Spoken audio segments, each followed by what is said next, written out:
The colony ship Frontier's Edge had been humanity's greatest achievement, until it crash-landed on Kethara, a world where survival meant understanding that everything wanted you dead. Mira crouched in the shadows of the cargo bay, her breath forming small clouds in the frigid air. Around her, the colony's leadership argued in heated whispers about the Kethari problem.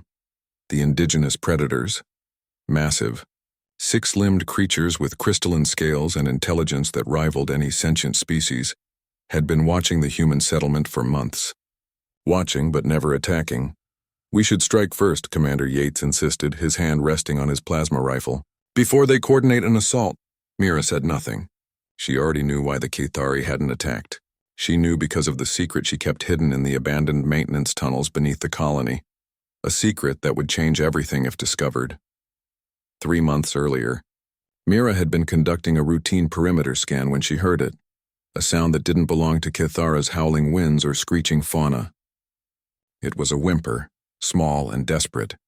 She found them huddled in a crevice between 2 crashed hull sections.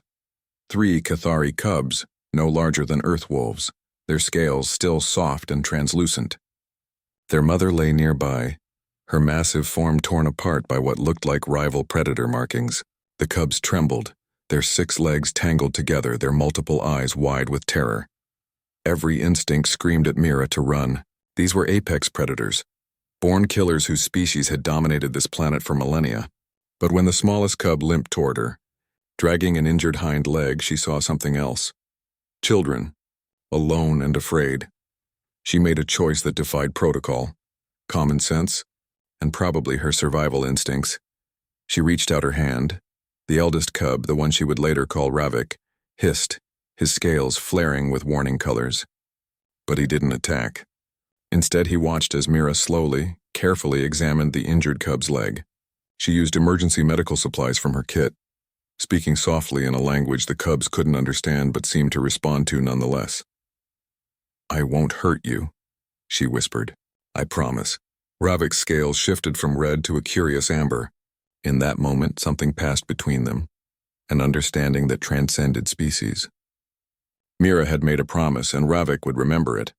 For 3 months, Mira had been sneaking food to the cubs, teaching them to trust her, learning their communication patterns. The maintenance tunnels became their sanctuary, a place where a human and 3 young predators formed an impossible bond. Ravik grew quickly, his intelligence startling.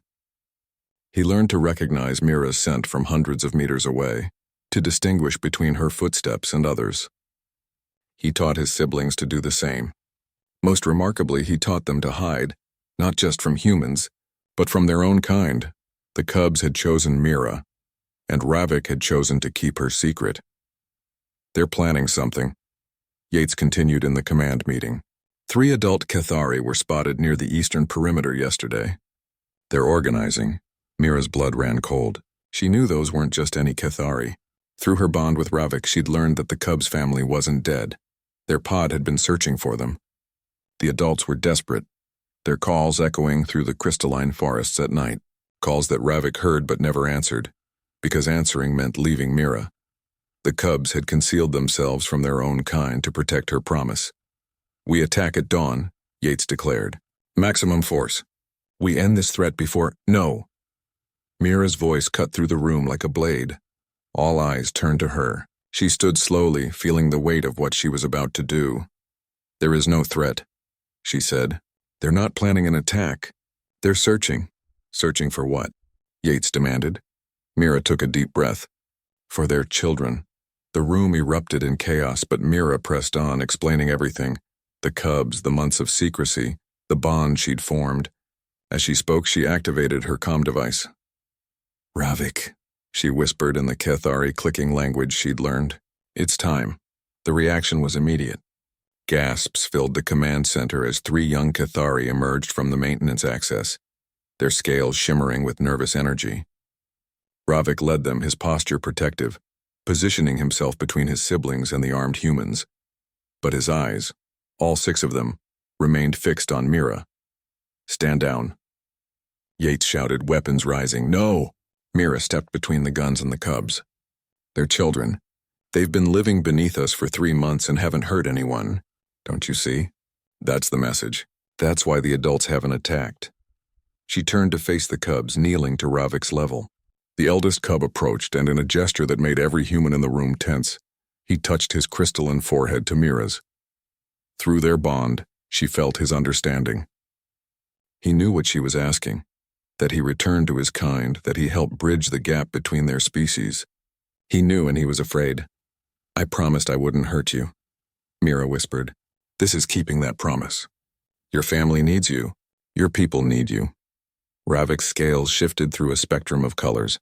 Red for fear, amber for uncertainty, and finally a soft blue that Mira had learned meant trust.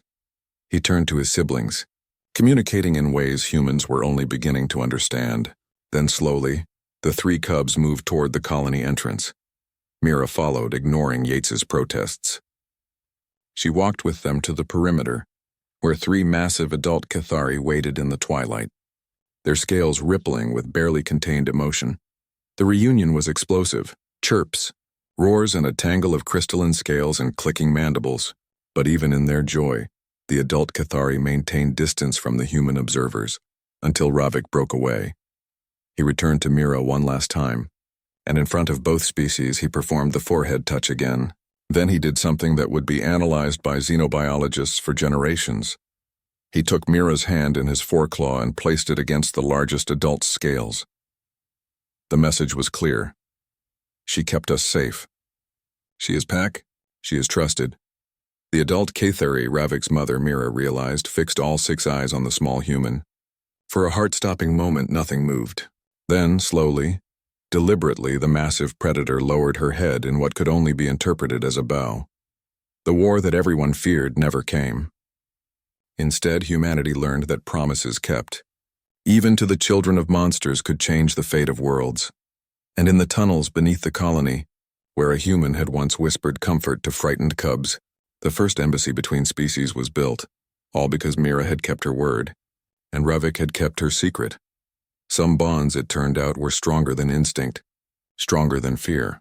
Some bonds were forged in trust and sealed with a promise, and those bonds could save everyone.